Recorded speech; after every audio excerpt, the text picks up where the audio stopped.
So today I'll be talking about cross-disciplinary approaches, GIScience, and how this is a real pathway to solve societal problems. Right.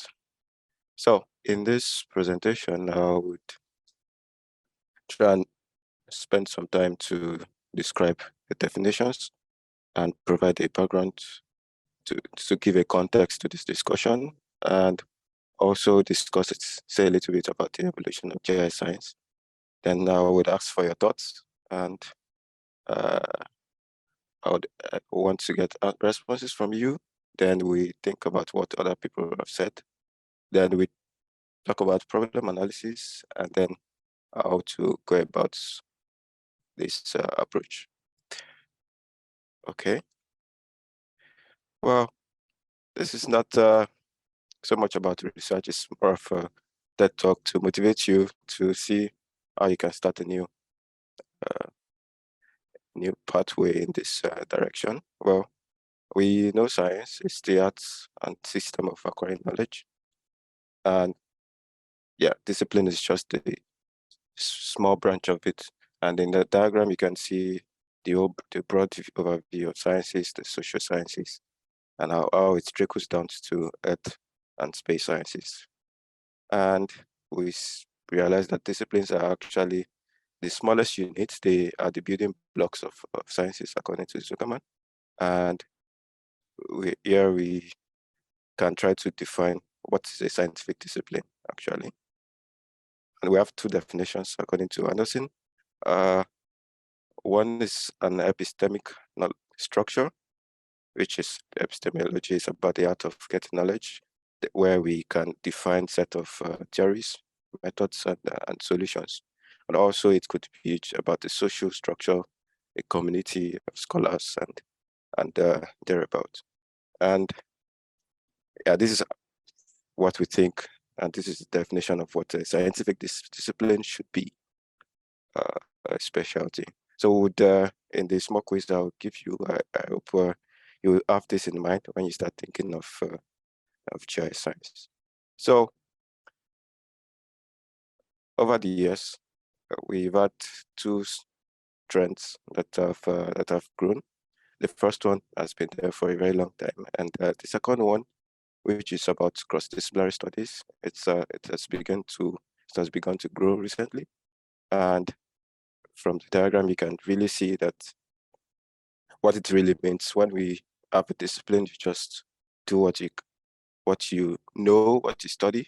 And for the first trend, you could see someone starting from a broad view, going into PhD studies and really going deep into the discipline to understand the elements there. But also we see that we are going towards multidisciplinary, where we can see how different disciplines actually use the same theories and methods to come up with different results.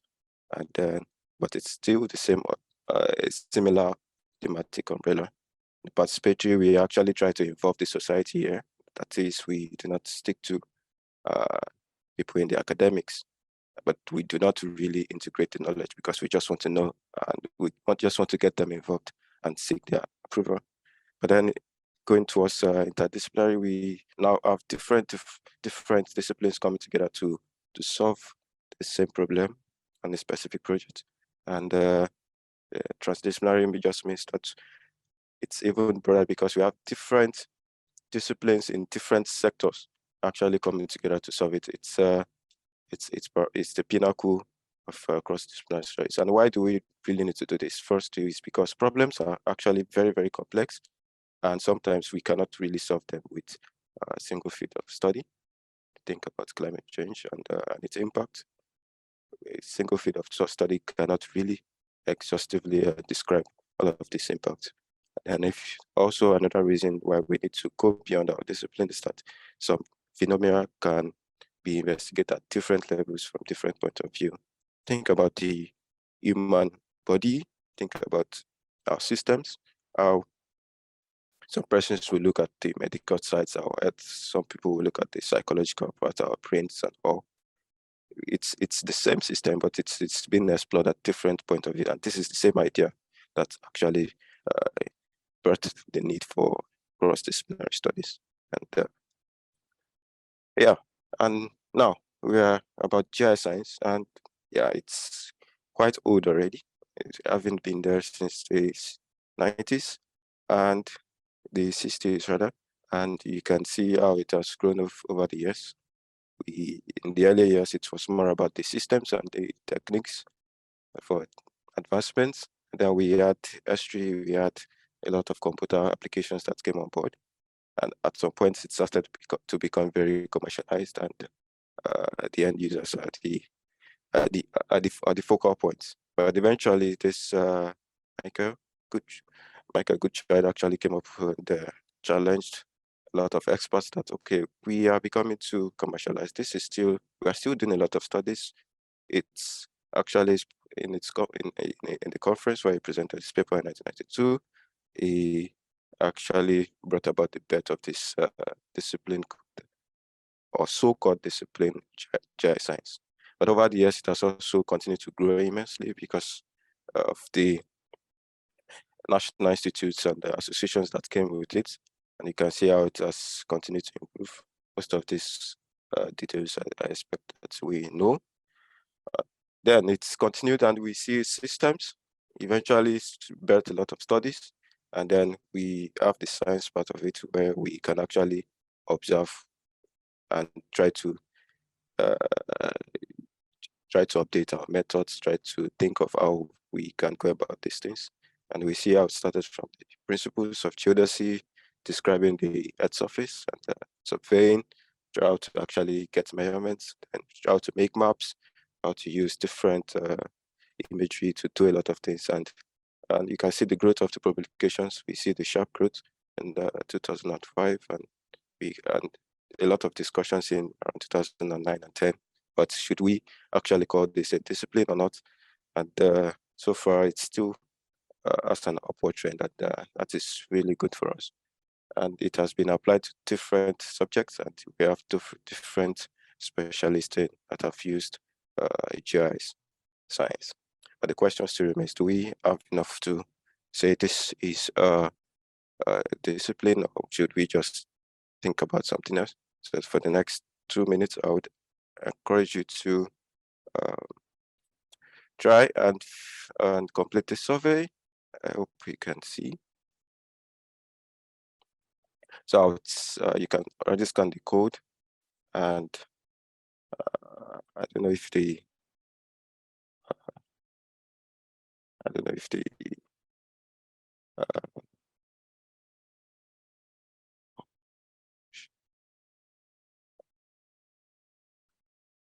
yeah, I don't know if you can also put this across to the participants to see.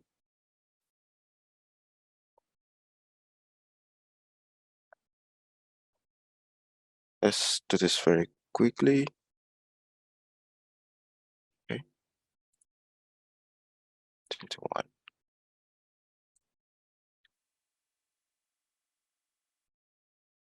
21.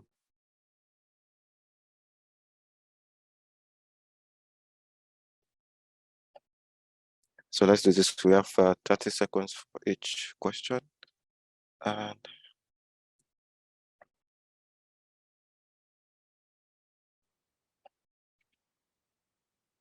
let's see.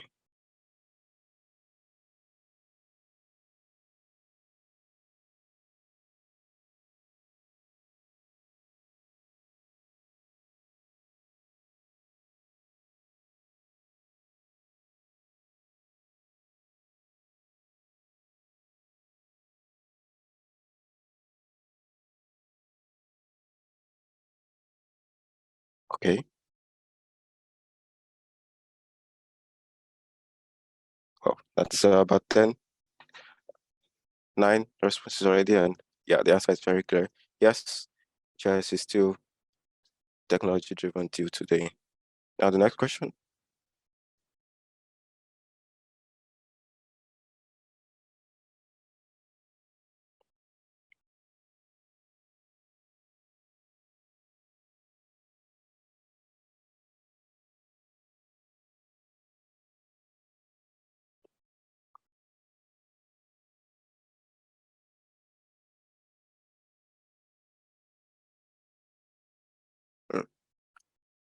Interesting. Let's get to 10. Okay.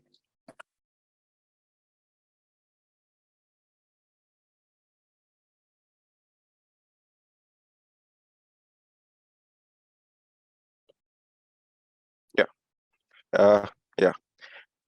Quite high number of persons thinks, no, we do not have enough to call it a discipline. Some people actually say yes.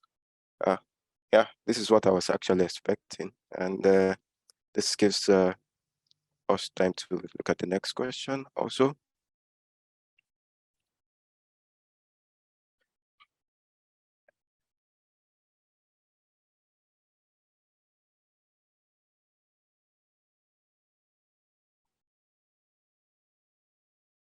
Okay.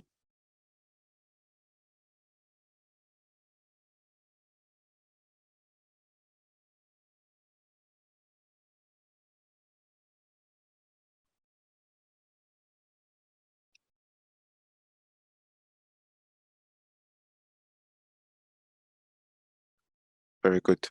This is just about the kind of results that we expect. And you can already see that a lot of people are at the level of multidisciplinary and participatory at the very highest. And few people are able to complete the disciplinary projects. Yeah. Well, the idea is that we've had a lot of discourses. We have a lot of thoughts and questions about what are the boundaries of GIScience, and it's been there for a while. And actually, I think we spent too much time debating on this, and we forget that there are actually other steps to climb to go towards making it a cross-disciplinary science. And look at the arguments. Maybe this image is not exactly how how the arguments have been. That's very conflicting. But then we see clear and sharp differences in what people think about GIS science. So then I must say that societal problems do not really care about what we think of scientific disciplines. Actually, in the picture here, we can see so many problems we are facing as a global environment. We see that we actually need to actually come together because the problems we face are so complex and interconnected, and we actually need each other to generate knowledge. And I'll try to give some examples here. Oh, this did not go right. Yeah, I think multidisciplinary is very clear, and I took this from a paper. I'll try to use some methods for flood susceptibility, and you can see here how it is really focused on all the methods and the data sets were really from the geosciences discipline, and this is really multidisciplinary. And on the other hand, this person is already trying to involve social studies and try to get information for a risk assessment, which is very important. When you actually want to solve problems closer to the people, then you still need to get to them and ask them how you feel. And that's what we call the participatory. And also, yeah, now it's getting a bit more complex now. A good example is the COVID-19 issue that we had, and how we see how we actually solved this using GIS science in a way, but we actually worked together with people from other disciplines. It's very important that we can already see the trend here, and transdisciplinary approaches. I didn't at the time of making this, I did not see a lot of examples which a clear methodology, but then it's still it's the top of it, and we are still working to get in there. But we can already see prospects of smart cities and digital twins where people from different sector and disciplines can come together to create the same solutions. So, but there are still so many problems yet. And we see problems with climate change, food security, and a lot of other things that we really need to solve. What do we learn? That the more difficult our problems, the more we actually need to combine efforts to solve them. And it is about time that we start taking up these initiatives to connect together with other disciplines, not just sit in our comfort zone, do a lot of technical studies, but also try to co-create knowledge. So we really call problem at the heart of the science and society is really complex. So some papers, it's the name we actually use nowadays is to call them wicked problem.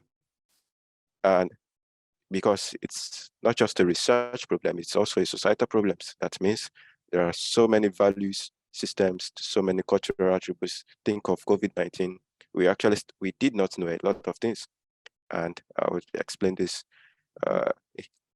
very soon. We'll see that how to solve this problem. We need to create knowledge as much as we can through research, through fact findings, but also we need to manage stakeholders, people, either the academics and the non-academics. We really need to get everybody on board. So we see that this framework by Alford and all, we see that the problems can actually be complex in terms of the knowledge and also the stakeholders.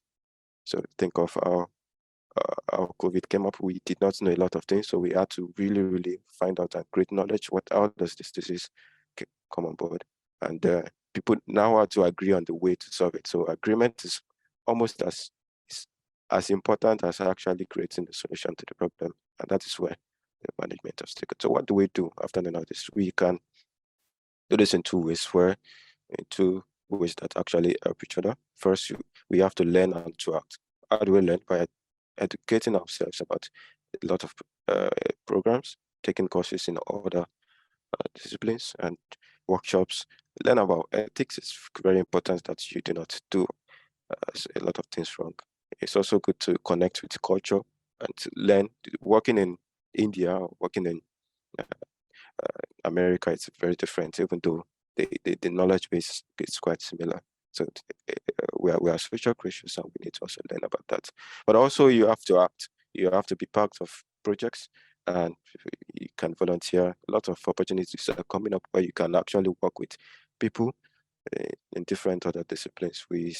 In our schools, there are some courses where we do, but sometimes if we do not actually come together and solve all these things, so I saw the slides that were the presentations before me, and I thought to add this. This is about how we can use disasters, connect this. Currently, what I'm doing, trying to connect disasters and health. You can see here the disaster risk evaluation model, connecting with the famous epidemiological triad, and we can see to exploit the health impacts after disasters. And here we can come up with new solutions that can actually solve problems. Now, there are a number of concerns.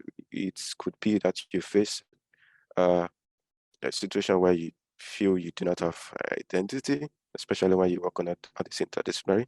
So you may kind of feel that there is no certainty in your career path because it's still a new and growing field, and you could face people here. We've talked about data a lot today. People do not know what to share. People are not just ready to share.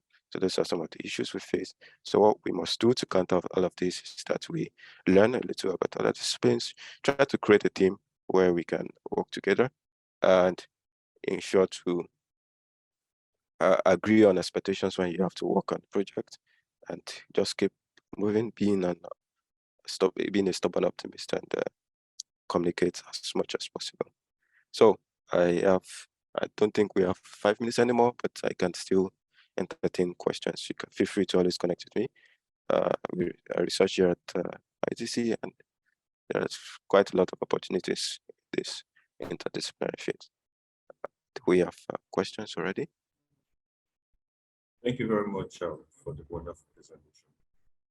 If you have any questions here, please kindly drop it.